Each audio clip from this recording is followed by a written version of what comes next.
1637 সালের এক শীতকাল পুরা পৃথিবী খুব অদ্ভুত একটা ঘটনা দেখে। একটা টিউলিপ ফুল, মাত্র একটা টিউলিপ ফুলের দাম এমন হয়ে যায় যে ওই টিউলিপ ফুলের দামের সমপরিমাণ টাকা দিয়ে একটা বাড়ি কিনে ফেলা পর্যন্ত যাচ্ছে। ব্যবসায়ীরা, চাকরিজীবীরা তাদের যা কিছু ছিল সব কিছু বিক্রি করে টিউলিপের পিছনে ছোটা শুরু করে। এই জিনিস কিছুদিন হয় এবং তারপরে ঠিক যেভাবে হঠাৎ করে টিউলিপের দাম বাড়া শুরু হয়েছিল ঠিক একইভাবে টিউলিপের দাম হঠাৎ করে কমা শুরু হয়। টিউলিপ ফুলের চাহিদা একদম শূন্যে নেমে আসে এবং যারা সহায় সম্পত্তি সব বিক্রি করে টিউলিপ ফুল কিনেছিল তারা একদম পথে বসে যায়। কিন্তু এই জিনিস আসলে কিভাবে হয়? একটা সাধারণ ফুল কিভাবে এতই বা দাম বাড়িয়ে ফেলে নিজের, আবার এই সাধারণ একটা ফুলের দাম কিভাবে আবার এতই বা কমে যায়? আজকে আমি আপনাদের পৃথিবীর প্রথম ফাইন্যান্সিয়াল বাবলের কথা বলবো। গল্পটা ভয়ঙ্কর রকম ইন্টারেস্টিং এবং শুধু ইন্টারেস্টিং না, এই গল্পটা থেকে আপনারা ফাইন্যান্সেরও অনেক কিছু শিখতে পারবেন। চলেন শুরু করা যাক। 1500 সালের আশপাশে ডাচ ইকোনমিটা ছিল পৃথিবীর সবচেয়ে স্ট্রং ইকোনমিগুলোর একটা। আপনারা হয়তো জানেন না যে 1500 সালের আশপাশের যে সময়টার কথা আমি বলছি, এই সময়ে পুরো ইউরোপের সবচেয়ে ধনী জায়গা ছিল ডাচ বা নেদারল্যান্ডস। আমস্টারডাম ছিল পৃথিবীর সবচেয়ে বড়লোক শহরগুলোর একটা এবং লন্ডন টন্ডন তখন আমস্টারডামের কাছে কিছুই না। পুরা ইউরোপের অধিকাংশ ব্যবসা বাণিজ্য ডাচ বা নেদারল্যান্ডসের ভিতর দিয়ে হইতো এবং শুধু যে ডিরেক্টলি হইতো তা না, নেদারল্যান্ডসের ভিতরে যে ব্যাংকগুলো আছে সেই ব্যাংকগুলো ছিল সবচেয়ে বেশি ট্রাস্টেড। নেদারল্যান্ডসের যে মার্চেন্টরা ছিল, ব্যবসায়ীরা ছিল, সেই ব্যবসায়ীরা ছিল সবচেয়ে বেশি ট্রাস্টেড এবং পুরা ইউরোপের বিজনেসের একদম কেন্দ্রবিন্দু বলা হইতো ওই সময়ের ডাচ এলাকাটাকে। আপনারা বুঝতে পারতেছেন না, পুরা ইউরোপের যত ইকোনমি ছিল, পুরা ইউরোপের যে জিডিপি ছিল তার 50%-এরও বেশি অবদান ছিল ডিরেক্টলি ডাচ মানুষদের। আপনারা ইস্ট ইন্ডিয়া কোম্পানির নাম জানেন তাই না? আমরা সবাই জানি ইস্ট ইন্ডিয়া কোম্পানি ভারতবর্ষ শাসন করছে ইত্যাদি ইত্যাদি। বাট ইস্ট ইন্ডিয়া কোম্পানির আগেও আরেকটা এরকম কোম্পানি ছিল যে কোম্পানিটার নাম ছিল ডাচ ইস্ট ইন্ডিয়া কোম্পানি। 1602 সালে শুরু হয় এই কোম্পানিটা, পৃথিবীর সর্বপ্রথম মাল্টি ন্যাশনাল কোম্পানি। এবং এই ডাচ ইস্ট ইন্ডিয়া কোম্পানি হলো এমন একটা কোম্পানি যেই কোম্পানির শেয়ার প্রথম পৃথিবীতে বিক্রি হয়েছে।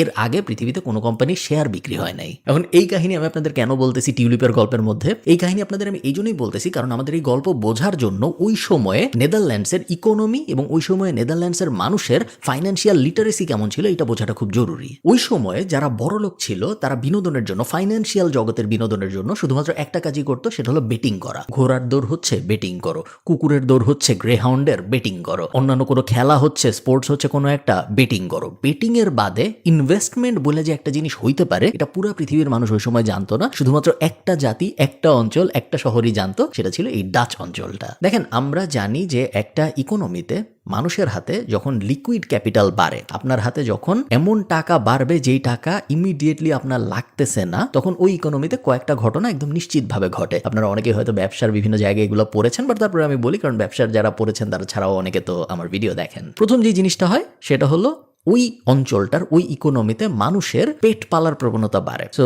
গরিব যেসব অঞ্চল আছে, যেসব অঞ্চলের মানুষের আয় রোজগার খুব সীমিত, তারা কুকুর পালার মতো বিলাসিতা, বিড়াল পালার মতো বিলাসিতা, বিড়ালের জন্য খেলনা কেনা, খাবার কেনা, কুকুরের জন্য এই করা সেই করে, এগুলা করে না। এগুলো সব তখনই মানুষ করতে পারে যখন তাদের ইকোনমিক স্ট্যাবিলিটিটা একটা পর্যায়ের উপরে ওঠে। সো এটা একটা। আরেকটা জিনিস হয় যখনই একটা ইকোনমি ওই থ্রেশহোল্ডটার উপরে ওঠে, সেটা হলো ওই ইকোনমির মানুষের এক্সট্রাভাগান্ট জিনিসপত্র, ওই মানুষের এক্সোটিক জিনিসপত্রের প্রতি আগ্রহ বাড়া শুরু হয়। এবং ডাচ মার্কেটেও এক্স্যাক্টলি এই জিনিসটা হয়। ডাচ মার্কেটটা যখন আস্তে আস্তে বড়লোক হওয়া শুরু হয় ওই সময়, তখন ডাচ মার্কেটে যে মানুষজন ছিল, নেদারল্যান্ডসের যে সাধারণ জনগণ ছিল, তাদের মধ্যে সেম প্রবণতা দেখা যায়। তারা অ্যানিম্যাল পালা বাড়ায় দেয়, তারা তাদের আরাম আয়েশের জন্য বিভিন্ন জিনিসপত্র করা শুরু করে এবং সবচেয়ে বেশি যে ব্যাপারটা, তাদের রেয়ার জিনিসের প্রতি আকর্ষণ অনেক বেশি বেড়ে যায়। তো যা হওয়ার তাই হবে। চায়নার থেকে সিল্ক এনে ব্যবসায়ীরা বিক্রি করা শুরু করে নেদারল্যান্ডসে এবং নেদারল্যান্ডসের মানুষ পাগলের মতো কিনে, কারণ চায়নার সিল্ক তো বেশ রেয়ার।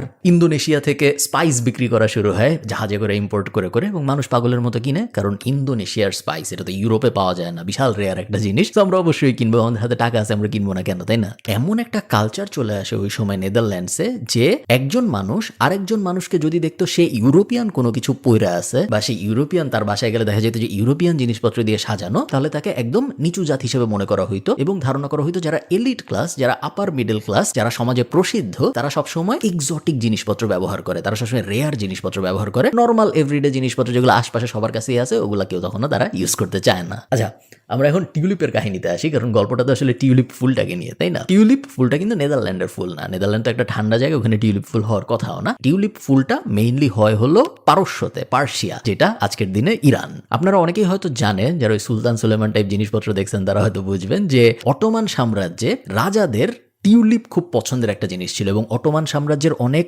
রাজা আছে যারা প্রাসাদ বানাইছে, প্রাসাদের সামনে যখন তারা বাগান বানাইছে ওই বাগান তারা টিউলিপ ফুল দিয়ে ভরায় ফেলছে, এত পছন্দ ছিল তাদের। 1500 সালের শেষের দিকে নেদারল্যান্ডসে একজন বোটানি এক্সপার্ট ছিল এবং এই বোটানি এক্সপার্টের এক বন্ধু ছিল যার ওই জায়গায় ওই যে পারস্য, ইরান ওই অঞ্চলে কিছু কানেকশনস ছিল এবং এই বোটানির লোকটাকে সে একটা গিফট দেওয়ার কথা ভাবে এবং মনে হয় যে কি গিফট দিব ওর মাথায় আসে যে ওই পারস্যতে তো একটা খুব সুন্দর ফুল ফুটে টিউলিপ, ওই টিউলিপের কিছু চারা যদি আমি এনে এই বোটানির লোকটাকে দিতে পারি, ওর যেহেতু এই ফিল্ডে কাজকর্ম করে ওর ভালো লাগবে, আবার একটা সুন্দর গিফট হয়ে যাবে। তো সে এটা গিফট হিসেবে দেয় এবং এই বোটানির এক্সপার্টটা ওই টিউলিপ ফুল গিফট হিসেবে পায়। এটাই ছিল নেদারল্যান্ডসে ফার্স্ট টিউলিপ ফুলের আগমন।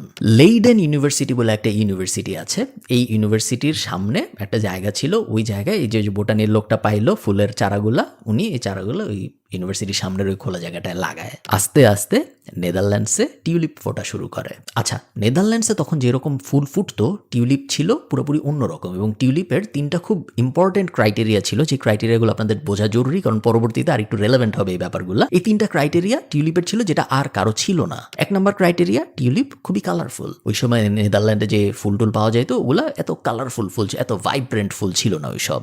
সেকেন্ড, টিউলিপের টেক্সচার অন্যরকম। টিউলিপের পাতা যদি আপনি ধরেন আপনি দেখবেন একটা প্রিমিয়াম ফিল আসে, যেটা অনেক সময় বিভিন্ন কাপড় ধরলে আসে, যেটা সাধারণত বেশিরভাগ ফুলের ক্ষেত্রেই দেখা যায় না। এবং থার্ড, খুবই ইম্পর্টেন্ট একটা ব্যাপার, টিউলিপ একটা সিজনাল ফুল। চাইলেই বছরের যখন খুশি টিউলিপ খুঁজে আনা যায় না, টিউলিপ একটা নির্দিষ্ট সিজনেই হয় এবং ওই সিজনের আশপাশে যদি আপনি টিউলিপ ফুল পাওয়ার চেষ্টা করেন তাইলেই আপনি একমাত্র টিউলিপ পাবেন, এছাড়া আপনি পাবেন না। সেটা রেয়ারিটি ফ্যাক্টর আছে টিউলিপের ভিতরে। তো প্রথমে কিছু ডাচ মানুষজন এই ফুল বাসায় নিয়ে আসে। ডাচ মানুষজন কিছু বাসায় নিয়ে আসার পরে আরেকটু বড় লোক যারা, তাদেরও এটা পছন্দ হয় এবং তারাও এগুলা কিনে বাসায় নিয়ে আসে। এরপরে আলট্রা ওয়েলদি শ্রেণী যারা ডাচ ওই সময়ের, তারা টিউলিপ ফুল খুবই পছন্দ করে ফেলে এবং তারাও টিউলিপ ফুল বাসায় আনা শুরু করে।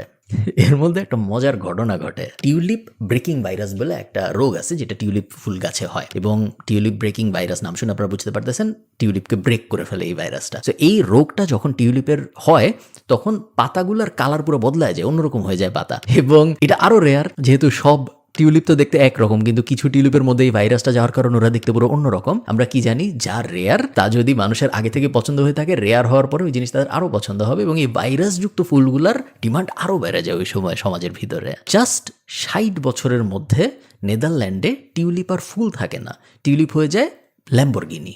বিজনেসম্যানরা খুব স্মার্ট কিছু কাজ করা শুরু করে এই সময়। টিউলিপের বিভিন্ন ভ্যারাইটি আবিষ্কার করা শুরু করে তারা এবং এই ভ্যারাইটিগুলোর নাম ওই সময়ের ডাচ রাজাদের নামে রাখা শুরু হয়, ওই সময়ের ডাচ কবিদের নামে রাখা শুরু হয়, ওই সময় যারা সম্ভ্রান্ত পরিবারের ডাচ বিভিন্ন বংশের মানুষজন তাদের নামে রাখা শুরু হয়, যাতে টিউলিপ ফুলটার স্ট্যাটাস আরো বাড়ে। এখন আমি আপনাদের একটু বুঝাই, খুব বেসিক, যে মানুষের হাতে যখন এক্সট্রা ক্যাপিটাল থাকে তখন কি ক্ষতিটা হয়। এই সেম জিনিস আপনারা কোভিডের সময় আমেরিকান মার্কেট যারা ফলো করেছেন তারা দেখেছেন যে কোভিডের সময় আমরা হঠাৎ করে দেখলাম অনেক কিছুর দাম এত বেড়ে গেল যেই জিনিসগুলোর দাম এত বাড়ার কথা না। যেমন আমরা দেখলাম যে ক্রিপ্টোকারেন্সিতে বুম হইল, আমরা দেখলাম যে ওই যে বিভিন্ন bag tag, luxurious bag tag, luxurious জুতা, তারপরে এনএফটি, তারপরে কার্ড, তারপরে বিভিন্ন জিনিস, বিভিন্ন অ্যাসেট ক্লাস, পেইন্টিং সবকিছুর দাম আমরা দেখলাম অনেক বেশি বাড়া শুরু হলো, যেগুলো সাধারণ সময় এত বাড়তেছিল না। হঠাৎ করে ওই 2 বছরের মধ্যেই কেন বাড়লো? ওই 2 বছরের মধ্যে বাড়ার কারণটা হলো তো অনেকদিন ধরে ছিল, ধরেন পেইন্টিং তো গত 600 বছর ধরে আছে, বাট ওই 2 বছরের মধ্যেই কেন পাগলের মতো বাড়লো? তার কারণ ওই 2 বছর আমেরিকান সরকার একটা জিনিস করছে যেটাকে বলে স্টিমুলাস চেক। আমেরিকান সরকার ওই সময় মানুষদেরকে ফ্রি টাকা বিলাইছে, তোমার কাজ করতে হবে না, তুমি বাসায় বসে থাকো, তুমি ময়ূরো না, প্রত্যেক মাসে তোমার কাছে $1200 করে যাবে তোমার অ্যাকাউন্টে। এরকম একটা জিনিস আমেরিকান সরকার ওই সময় করেছিল এবং মানুষের হাতে যখন এক্সেস ক্যাপিটাল আসে, বেশিরভাগ মানুষ 80%-এর অধিক মানুষ পুরোটা সঞ্চয় করে না এবং তাদের যেহেতু জীবনে আর তেমন কিছু লাগতো না ওই সময়, ইমিডিয়েট কোনো নিডও নাই, কারণ তার তো টিভি, টেলিভিশন, কম্পিউটার সব আছে, তাদের সঞ্চয় 80%-এর মানে বেশি মানুষ করবে না। তো কি করবে তারা? তাদের ইমিডিয়েটলি লাগে না কিন্তু লাক্সারিয়াস এমন জিনিসে তারা ওই টাকা খরচ করে ফেলে। সেম জিনিস হয় ওই সময় নেদারল্যান্ডসে। মানুষজনের হাতে অনেক টাকা ছিল, নেদারল্যান্ডসের ওই সময়ের মানুষজন বেশ ইকোনমিক্যালি সলভেন্ট ছিল। তারা কি করবে এক্সেস টাকা দিয়ে? তারা টিউলিপ কেনা শুরু করে। মানুষ পাগল হয়ে যায় এবং কিরকম পাগল হয়ে যায় এটা মানে অবিশ্বাস্য রকমের ঘটনা। যে ফার্মিং করতেছিল সে ফার্মিং ছেড়ে দেয়, কারণ সে এখন টিউলিপ ফার্ম করবে। তো সে আর চাল ফলাবে না, সে আর গম ফলাবে না, সে এখন টিউলিপের চাষ করবে। যে ব্যাংকে চাকরি করতেছিল সে ব্যাংকে চাকরি ছেড়ে দেয়, সে টিউলিপের ফার্মে এসে কাজ নেয়, কারণ টিউলিপের ফার্মে কাজ দিলে বেতনের বদলে টিউলিপ দেয় এবং বেতনের বদলে যদি টিউলিপ পাওয়া যায়, টিউলিপের দাম যেহেতু এত বাড়তেছে সো ওইটা অনেক বেশি। 100 টাকা যদি ব্যাংক থেকে বেতন পাই ওটার ভ্যালু তো 100 টাকাই থাকবে, বাট টিউলিপ যদি আমি বেতন পাই তাহলে আজকে টিউলিপের দাম 100 টাকা, কালকে টিউলিপের দাম হয়ে যাবে 150 টাকা। সো অনেক বেটার একটা ইনভেস্টমেন্ট হয়ে যাবে ওইটা। পুরা ইকোনমির অলমোস্ট সবাই যে যা করতেছিল সব বাদ দিয়ে টিউলিপের পিছনে ছুটে পড়ে। এইখানে একটা টুইস্ট হয় যেটা ইকোনমির ছাত্র যারা ইকোনমিক্স নিয়ে ঘাটাঘাটি করেন তাদের বোঝাটা খুব জরুরি। একটা ফাইন পর্যায়ে আসে যখন মানুষ টিউলিপ আর টিউলিপের সৌন্দর্যের জন্য কিনে না, তখন মানুষ টিউলিপ কেনা শুরু করে টিউলিপের ইকোনমিক ভ্যালুর জন্য। যতদিন পর্যন্ত আপনি একটা জিনিস তার ভ্যালুর জন্য কিনবেন, ধরেন একটা পেইন্টিং, এই পেইন্টিংটা অনেক সুন্দর, আপনি এই পেইন্টিংটার জন্য 1 লাখ টাকা দিচ্ছেন। কেন? কারণ আপনার এই পেইন্টিং অনেক ভালো লাগে। এই পেইন্টিং এর অরিজিনাল কপি আপনি যখন আপনার দেয়ালে লাগায় রাখবেন, আপনার মনের মধ্যে একটা শান্তি আসবে যে এত দামি একটা, এত আমার ভাল লাগে এই পেইন্টিংটা, এটা আমি কিনছি, আমার ভাল লাগতেছে, ওইটা একটা। বাট এই পেইন্টিংটার দাম যখন প্রত্যেকদিনই 1000 করে বাড়বে, 10,000 করে বাড়বে, 1 লাখ করে বাড়বে, একটা টাইমে এই পেইন্টিং এর মার্কেটে এমন মানুষ আসবে যাদের পেইন্টিং এর সাথে কোনো লেনাদেনা নেই, তাদের মেইন লেনাদেনা হলো ইকোনমিক্স এর সাথে, এবং তারা এই পেইন্টিংটা ভালো লাগতেছে দেখে কিনতেছে না, তারা শুধুমাত্র এই কারণে এই পেইন্টিংটা কিনতেছে কারণ তারা জানে এটা কিনে আমি যদি হোল্ড করে রাখি তাহলে এটার দাম আরো বাড়বে, তখন আমি এটা বেচে দিতে পারবো। এই জিনিস হওয়া শুরু হয় টিউলিপের মার্কেটে। এখন টিউলিপের তো একটা বড় সমস্যা আছে, আমি আপনাদের আগে বলছি যে টিউলিপ একটা সিজনাল ফুল। তার মানে কি? তার মানে বছরের একটা বড় অংশ টিউলিপ হবে না। মার্কেটে তো একটা বড় ডিমান্ড আছে টিউলিপের, সবাই টিউলিপ চাচ্ছে, কিন্তু টিউলিপ তো নাই মার্কেট, আমরা বেচতে পারবো না। তাহলে আমরা এখন কি করব? এখানেই চলে আসে ফিউচার ট্রেডিং। সব ব্যবসায়ীরা মিলে ঠিক করে আজকে থেকে আমরা ফিউচার কন্ট্রাক্ট বেচবো টিউলিপের। ফিউচার কন্ট্রাক্ট কি জিনিস টিউলিপের? এগুলো কিন্তু সব সত্য কাহিনী, এগুলো আমি আপনাদের বানায় বলতেছি না, কল্পগাথা না, সব ডকুমেন্টেড এবং সবকিছুর হিসাব আছে এখনো নেদারল্যান্ডসে। ব্যবসায়ীরা কি করে? ব্যবসায়ীরা ঠিক করে যে তোমার টিউলিপ লাগবে, কতগুলো টিউলিপ লাগবে? 5টা। আচ্ছা, টিউলিপ তো এখনো হয় নাই, টিউলিপ ইম্পোর্ট হইতে আরো 6 মাস লাগবে, টিউলিপ এখনো হয়ই নেই পারস্যতে। তো তুমি এক কাজ করো, এই যে তোমাকে একটা কাগজ দিলাম, এই কাগজের ভিতরে লেখা যে আপনি অমুক 6টা টিউলিপের মালিক। এই কাগজটা তুমি নিয়ে যাও, এই ইনস্ট্রুমেন্টটা তুমি নিয়ে যাও, তার বদলে তোমার টাকা আমাকে দিয়ে দাও। তুমি যে এই কাগজটা নিলা, এই কাগজটাই তোমার পরিমাণ যে তোমার আসলে টিউলিপ আছে 6টা। এক্স্যাক্টলি গোল্ড স্ট্যান্ডার্ড থেকে ডলার যখন সরে গেছিল তখন যেই কাহিনীটা হয়েছিল, সেম কাহিনী তারও 300-400 বছর আগে টিউলিপের সাথে হয় নেদারল্যান্ডসে। এখন আপনি দেখেন কি হইলো, আগে আমি টিউলিপ যখন কিনতে যাইতাম, হ্যাঁ অনেক দাম ছিল, বাট আমি অনেক টাকা দিতাম, সাথে সাথে আমি একটা টিউলিপ পাইতাম, টিউলিপ নিয়ে আমি বাসায় চলে যেতাম। এখন যেটা হইলো, এখন আর আমি টিউলিপ পাই না, এখন আমি জাস্ট একটা কাগজ পাই, যে কাগজের মধ্যে লেখা যে আমি এই কয়টা টিউলিপের মালিক। পৃথিবীর প্রথম পেপার ওয়েলথ কনসেপ্টটা এই টিউলিপের এই এক্স্যাক্ট এই সিচুয়েশনটা থেকে আসে। এরপর যা হওয়ার তাই হইলো, মানুষ এখন এই পেপারগুলাই বিক্রি করা শুরু করলো। এখন তো আর কারো কাছে টিউলিপ নাই, কারণ সবার কাছে পেপার আছে, টিউলিপ তো আসতেছে, টিউলিপ আসার এখনো সময় হয়নি, সবাই এই পেপারই বিক্রি করা শুরু করলো। বলে যে আমি দেখো এই যে 6টা টিউলিপের মালিক, এখন তুমি কি কিনবা নাকি আমার কাছ থেকে? তাহলে এই পেপারটা আমি তোমাকে দিয়ে দিব, তাহলে তুমি হয়ে যাবা টিউলিপের মালিক। একটা অথরাইজেশন বোর্ড হইলো, যে অথরাইজেশন বোর্ডের কাছে যে বলা যায় যে আমার টিউলিপের মালিকানা আমি ওর কাছে হস্তান্তর করতেছি, আমার কাগজটা ছিঁড়ে ফেলেন, ওকে নতুন 6টা টিউলিপের একটা কাগজ বুঝায় দেন। আমি এখানে লিখে রাখছি, আমি আপনাদের পড়ে দেখাই একটা টিউলিপের কি পাওয়ার ছিল ওই সময়ে 1 সিঙ্গেল টিউলিপ, একটা ফুলের বাল্ব দিয়ে আপনি কি কি কিনতে পারতেন আমি বলি। 4টা ঘোড়া, 8টা পিগ, 12টা শিপ, 2 টনস অফ বাটার, একটা সিলভার ড্রিঙ্কিং কাপ, সিলভারের একটা কাপ, এবং একটা fully furnished house in Amsterdam. সব কটা একসাথে আপনি কিনতে পারতেন একটা টিউলিপের বাল্ব দিয়ে। সেই যে 7টা জিনিস আমি বললাম, গাধা, পিগ, শিপ, বাটার ইত্যাদি ইত্যাদি, এগুলো কিন্তু এমন না যে একটা টিউলিপ দিয়ে 12টা বাটার কিনতে পারেন অথবা একটা বাড়ি কিনতে পারেন, তা না, সবকিছুই আপনি কিনতে পারবেন শুধুমাত্র একটা টিউলিপের বিনিময়ে। একজন ভালো চাকরি করা মানুষ ওই সময় আমস্টারডামে যত বেতন পাইতো, তার বেতনের 15 গুণ থেকে 25 গুণ পর্যন্ত ছিল শুধুমাত্র একটা টিউলিপের বাল্বের দাম। ডিসেম্বর 1636 আসতে আসতে একটা বড় ধরনের ঝামেলা হয়ে যায় আসলে ওই ইকোনমির ভিতরে, ডাচ ইকোনমিতে, কারণ টিউলিপের দাম প্রত্যেক দিন বাড়তেছে। আজকে আমি টিউলিপ কিনে আনলাম, আজকে দেখা গেল টিউলিপের দাম 100 টাকা, কালকের মধ্যেই টিউলিপের দাম হয়ে যাচ্ছে 120 টাকা, 130 টাকা। এবং যখন কোনো অ্যাসেটের দাম এত র্যাপিডলি বাড়ে, তখন ওই অ্যাসেটের হোল্ডিং মেন্টালিটি বাড়ে। ওই অ্যাসেট কেউ ইমিডিয়েটলি বিক্রি করতে চায় না, কারণ সবাই ভাবে আরেকদিন রাখি, আরেকদিন রাখলে তো আরো বাড়বে, আর 2 দিন রাখি, আর 2 দিন রাখলে তো আরেকটু বাড়বে। তো কেউই দেখা যায় ওই অ্যাসেটটা ছাড়তে চায় না, কারণ এটার দাম প্রতিদিন বাড়তেছে। মানুষ পাগল হয়ে যায়, মানুষ ব্যাংক থেকে লোন নেওয়া শুরু করে টিউলিপ কেনার জন্য। মানুষ নিজেদের ঘর বাড়ি, জমি জমা, স্বর্ণ অলংকার যা কিছু আছে সবকিছু বিক্রি করে দেয় টিউলিপ কেনার জন্য। এবং মানুষ মূলত টিউলিপ ছাড়া আর কিছু ওই সময় ভাবতে পারতো না ডাচ ইকোনমির ভিতরে। এই যখন অবস্থা, তখন নেদারল্যান্ডে একটা জায়গা আছে হার্লেম, ওই জায়গায় একটা খুব অদ্ভুত ঘটনা ঘটে। টিউলিপের অকশন হইতো রেগুলারলি, যেহেতু টিউলিপ খুব বড় অ্যাসেট ক্লাস হয়ে গেছে। টিউলিপ তার এমন না যে আপনি একটা টিউলিপ নেবেন 100 টাকা দেন নিয়ে যান, ওরকম না। অকশন, নিলাম হইতো তখন রেগুলারলি টিউলিপের, কারণ যে সবচেয়ে বেশি দাম দিতে পারবে সেই নিবে টিউলিপ। সো হার্লেম শহরে নিলাম হচ্ছিল, এবং নিলামে দেখা যায় যে নিলাম ডাকতেছে যে টিউলিপ বেচবে, সে একটা বলে যে নিলাম শুরু হবে 100 টাকার থেকে, একটা টিউলিপের জন্য কে দিবেন 100 টাকা। ওই দিন কোনো একটা কারণে ওই নিলামের ভিতরে কেউ 100 টাকা দিতে রাজি হয় না। 100 বছরের কাছাকাছি সময়ে এই প্রথমবার টিউলিপের জন্য একটা নিলামের ভিতরে আগের দিনে যত দামে টিউলিপ বিক্রি হয়েছে তার থেকে বেশি দামে টিউলিপ বিক্রি হয় না। কেন হয় না?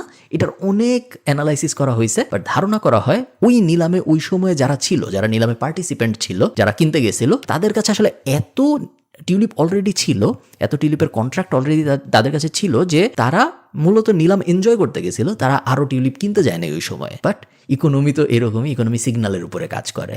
অলমোস্ট ইনস্ট্যান্টলি 48 ঘন্টার মধ্যে পুরো টিউলিপ মার্কেট ক্র্যাশ করে। সবাই জেনে যায় যে হার্লেমে তো টিউলিপের ভিড় হইছে, ওই নিলামে কেউ আসলে টিউলিপ কিনতেই চায়নি। খবর ছড়ানো শুরু করে, উড়া খবর ছড়ানো শুরু করে, ভুয়া খবর ছড়ানো শুরু করে, এবং সবাই পাগলের মতো নিজেদের টিউলিপ বেচার শুরু করে। কারণ সবাই জানে যে আমার কাছে এত টিউলিপের কন্ট্রাক্ট আছে, আমার কাছে এত টিউলিপ আছে যে আমি যদি বেচতে না পারি তাহলে আমি সর্বশান্ত হয়ে যাবো এবং আমার বাকিদের আগে বেচতে হবে। এক্স্যাক্টলি যখন একটা স্টক ক্র্যাশ করে, এক্স্যাক্টলি যখন একটা ক্রিপ্টো ক্র্যাশ করে, এক্স্যাক্টলি যখন আমরা শুনি একটা ব্যাংক দেউলিয়া হয়ে যাবে, সবাই যেরকম একসাথে যায় টাকা উঠাইতে হবে ব্যাংক থেকে, সেম কাহিনী হয় টিউলিপ মার্কেটের সাথে।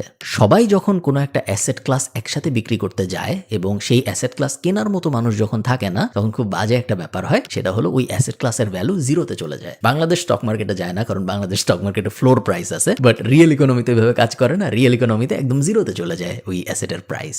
হাজার হাজার মানুষ মাত্র 48 ঘন্টার মধ্যে নেদারল্যান্ডসে পথের ফকির হয়ে যায়। এখন আপনি দেখেন সমস্যাগুলা কি কি হয় ইকোনমিতে। বিশাল বিশাল সমস্যা দেখা দেয়। এক নম্বর সমস্যা হলো অনেক ব্যবসায়ী ছিল যারা ফিউচার ট্রেডিং এ টিউলিপ নিছিল। সো তারা বলছিল যে ভাই আপনি আমাকে 100 টিউলিপ দেন, আমি আপনাকে এই 100 টিউলিপ বেচে যে টাকা হবে ওখান থেকে আপনার ওই 100 টিউলিপের টাকা দিব। এটাই তো ফিউচার ট্রেডিং। সে ওই 100 টিউলিপ বেচতেই পারে না, বাট সে তো এখানে প্রমিস করছে যে 100 টিউলিপ বেচবো যখন, তখন আপনাকে এত টাকা দিব। সে ওইটা আর দিতে পারে না, ইমিডিয়েট দেউলিয়া হয়ে যায়। সেকেন্ড ক্যাটাগরির ঝামেলা, অনেক মানুষ ব্যাংক থেকে লোন নিছিল, আমি যেটা বললাম, তারা বাড়ি মর্টগেজ রাখছে, গাড়ি তো ছিল না ওই সময়, ঘোড়াটোরা মর্টগেজ রাখছে, মর্টগেজ রেখে তারা টিউলিপ কিনছে। এখন টিউলিপ বেচার তো আর কেউ নাই, কেউ তো কিনতে চাচ্ছে না। সো কি করবে? ব্যাংক এসে বলে যে আমরাও তো তোমার টিউলিপ নিব না, আমার টিউলিপ নিয়ে কোনো লেনদেন নেই, আমি তোমার বাড়ি নিয়ে যাচ্ছি। ইমিডিয়েটলি একটা মিডল ক্লাস মানুষের একটা বিশাল অংশ ব্যাংক্রাফট, দেউলিয়া হয়ে যায়। অনেক মানুষ ছিল, যেটা আমি আপনাদের একটু আগে বললাম, যে তারা তাদের ফার্ম ছিল গরুর, তারা তাদের এই যে চাষবাসের ব্যাপার স্যাপার ছিল, তারা ব্যাংকে চাকরি করতো, সব ছেড়ে দিয়ে সবাই টিউলিপের ভিতরে চলে আসছিল। টিউলিপের ইকোনমি তো শেষ, ওগুলার ভিতরে তো এখন আর যাওয়ার উপায় নেই, কারণ তারা ফার্ম টার্ম বেঁচে দিছে। সেই বড় একটা অংশ যারা বিজনেস করতো, ছোট বিজনেস, তারাও দেউলিয়া হয়ে যায়। এখন টিউলিপের যে কন্ট্রাক্ট ছিল না, বলা হয়েছিল যে আমি টিউলিপ তো এখনো আসে নাই, তুমি এই কাগজটা নিয়ে যাও, এই কাগজের ভিতরে লেখা আছে তুমি 6টা টিউলিপের মালিক, তার মানে তুমি 6টা টিউলিপের মালিক। ডাচ সরকার ওই সময়ে একটা নতুন ল পাবলিশ করে, যে লতে ওরা বলে যে এই কন্ট্রাক্টটা কেউ চাইলে নাল অ্যান্ড ভয়েড করে ফেলতে পারবে মাত্র অল্প কিছু পেনির বিনিময়ে। সব মানুষ যে ওই কন্ট্রাক্ট নাল অ্যান্ড ভয়েড করে ফেলে। সো যারা টিউলিপ বেচতো তারা ইমিডিয়েটলি একদম ওয়ার্থলেস হয়ে যায়, তারা ইমিডিয়েটলি একদম দেউলিয়া হয়ে যায়, কারণ তাদের যে কন্ট্রাক্ট ছিল সেই কন্ট্রাক্টের আর কোনো ভ্যালুই থাকে না।